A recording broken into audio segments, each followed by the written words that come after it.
உங்களுடன் ஸ்டாலின் திட்ட முகாமானது ஆவடி தொகுதிக்குட்பட்ட பட்டபிராம் சத்திரம் மாநகராட்சி அரசு மேல்நிலைப் பள்ளியில் நடைபெற்றது.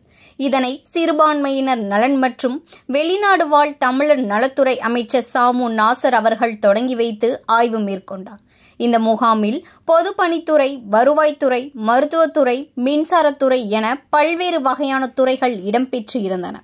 பொதுமக்களை நலம் விசாரித்த அமைச்சர் சாமு நாசரிடம் எங்கள் அனைத்து கோரிக்கைகளுக்கும் ஒரே இடத்தில் தீர்வு கிடைக்க வழிவகுத்த தமிழ்நாடு முதலமைச்சர் மு.க. ஸ்டாலின் அவர்களுக்கு எங்கள் நெஞ்சார்ந்த நன்றிகளை தெரிவித்துக் கொள்கிறோம் என கூறினார்.